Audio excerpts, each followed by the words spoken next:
多年来没有对东盟投入战略资源的美国，近期突然关心起东盟。美国国务卿布林肯5天内出席了东亚合作系列外长会的5场线上会议，但美方没有提出实质性帮助东盟的计划，却以居高临下的救世主和教师爷的姿态指指点点，还硬生生夹带私货，提出了东盟不感兴趣的所谓中国核武库扩张等议题。新加坡媒体对美国企图兜售核保护伞保持警惕。美国在东盟炒作升级版中国威胁论能得逞吗？来看看报道。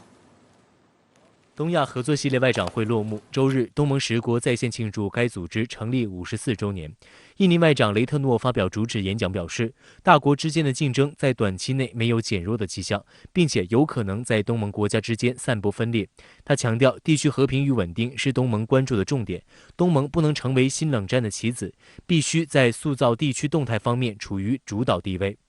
中国始终视东盟为周边外交优先方向，坚定支持东盟共同体建设。国务委员兼外长王毅在周五举行的第28届东盟地区论坛外长会上强调，中方维护东盟中心地位，共同应对地缘对抗挑战。中方坚定捍卫不干涉内政原则，共同应对强权政治挑战。事实上，互不干涉内政是中国倡导的和平共处5项原则之一，首次提出就是在1955年印尼万隆会议上。多年来，这一原则在东盟国家深入人心。外交部发言人华春莹透露，在本次东亚合作系列外长会上，不少东盟国家外长反复重申不干涉内政原则。外长们认为，干涉内政不仅损害他国主权安全，加强对立对抗，还将使机制陷入分歧与竞争，使合作偏离发展主题。应警惕利用人权问题制造仇恨，不应将人权问题政治化和工具化。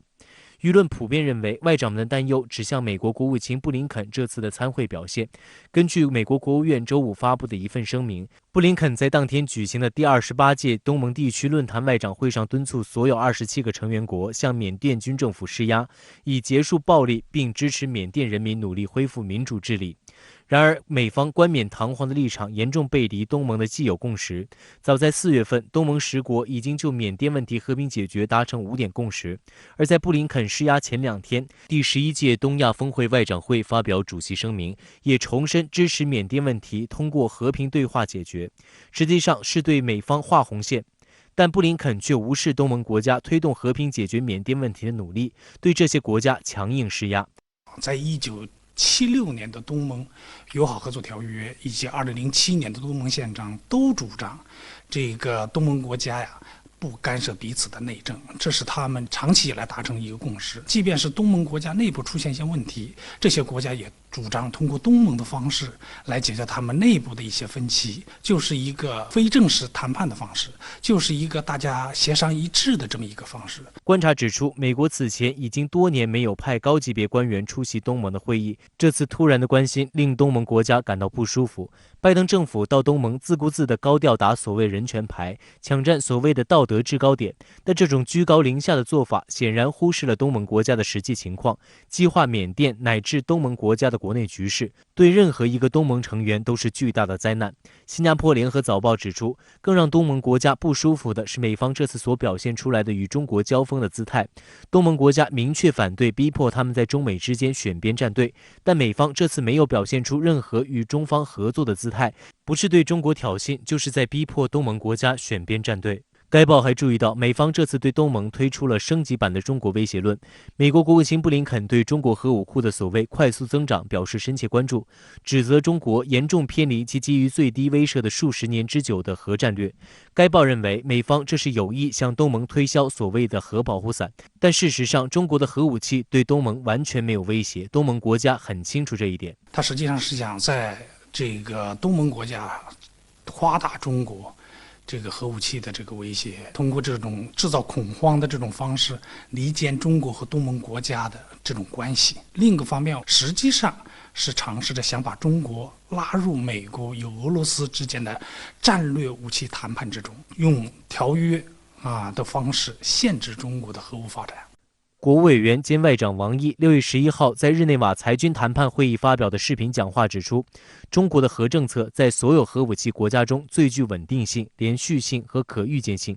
中国长期奉行无条件不对无核国家和无核武器区使用或威胁使用核武器的政策，从不回避本国承担的国际裁军和军控义务，始终把自身的核力量维持在国家安全需要的最低水平，从来不与任何国家比规模、比数量。而自特朗普时期美俄核军控谈判陷入僵局开始，美方就开始炒作中国的核武库问题。荒谬的是，此后美国的各种智库媒体以及情报部门就开始一唱一和，给所谓的中国核武库议题加戏。7月初，美国明德大学蒙特雷国际研究学院詹姆斯·马丁防扩散研究中心的所谓中国核计划专家杰弗里·刘易斯向《纽约时报》卫料称，他的所谓研究通过商业卫星照片分析，找到了119个位于中国西北沙漠中的新的洲际弹道导弹发射井。美国国务院发言人普赖斯随即表示，对中国建设新的核发射井表示担忧，但很快就遭到打脸，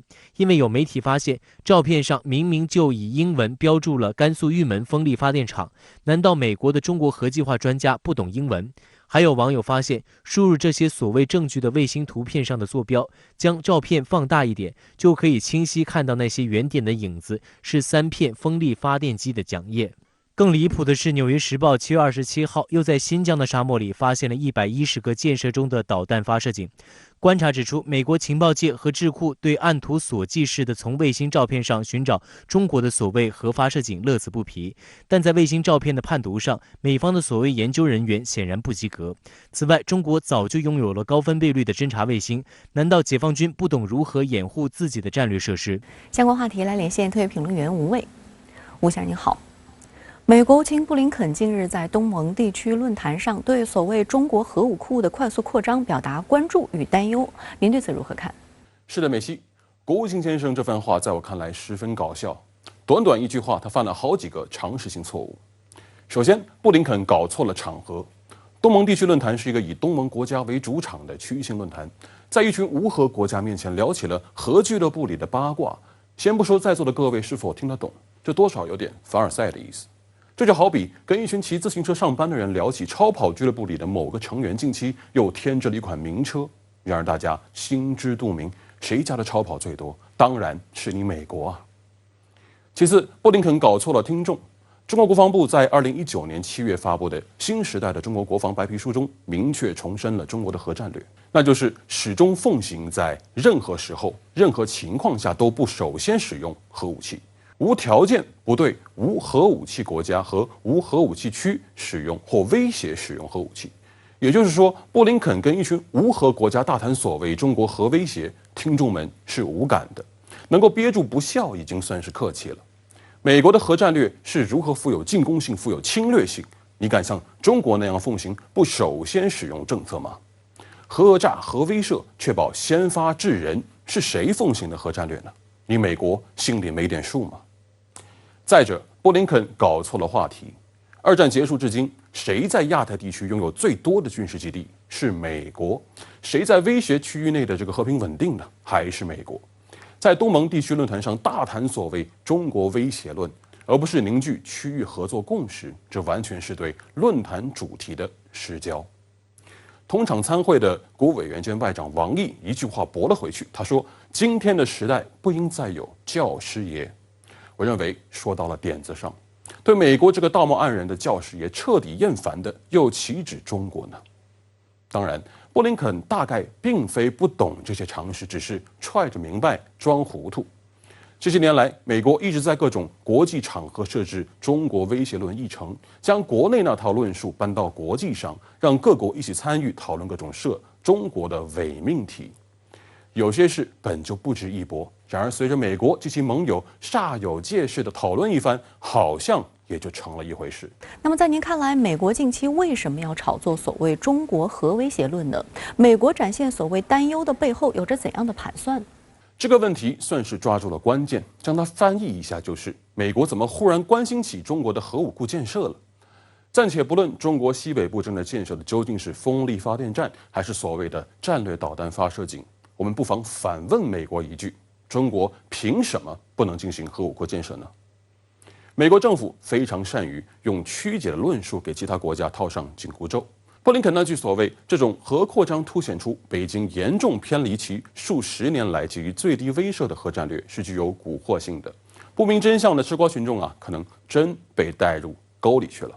那么真实的情况又是如何呢？中方发布的白皮书里面有非常严谨的表述，那就是中国不会与任何国家进行核军备竞赛，始终把自身核力量维持在国家安全需要的最低水平。中国坚持自卫防御核战略，目的是遏制他国对中国使用或威胁使用核武器，确保国家战略安全。那么一系列反问也就呼之欲出了：是谁在威胁中国的国家战略安全？是谁在太平洋里对中国的战略核潜艇实施1对1盯防？是谁在用间谍卫星与黑客技术监视解放军火箭军部队的一举一动？是谁在用核武器使用指南中将中国一线城市列为优先打击目标？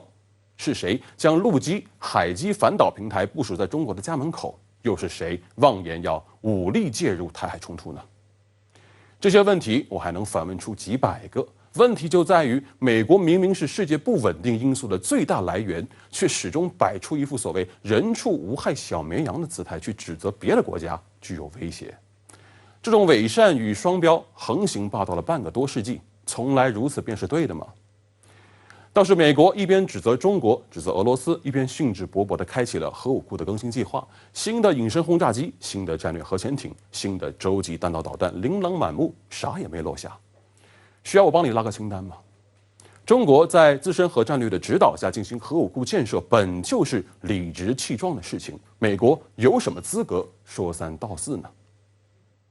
美国这番装作担忧，目的性是很强的。其中一个最具欺骗性的，就是妄图将中国往核谈判、核裁军的谈判桌上忽悠。这倒是让我想起前不久俄罗斯总统普京接受美国 NBC 专访的时候，他被问到的。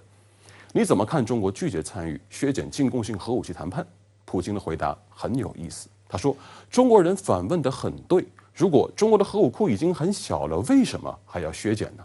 为什么一个拥有14亿人口的国家就不能给自己定一个至少达到你这个水平的目标呢？” NBC 记者哑口无言。所以，中国西北部正在建设的究竟是风力发电站还是核导弹发射井，其实并不重要。重要的是，美国依然在以实力的地位出发同中国讲话。那么，在这种情形下，中国合理提升自身的综合国力、战略实力，不正是用美国人听得懂的方式进行坦诚回答吗？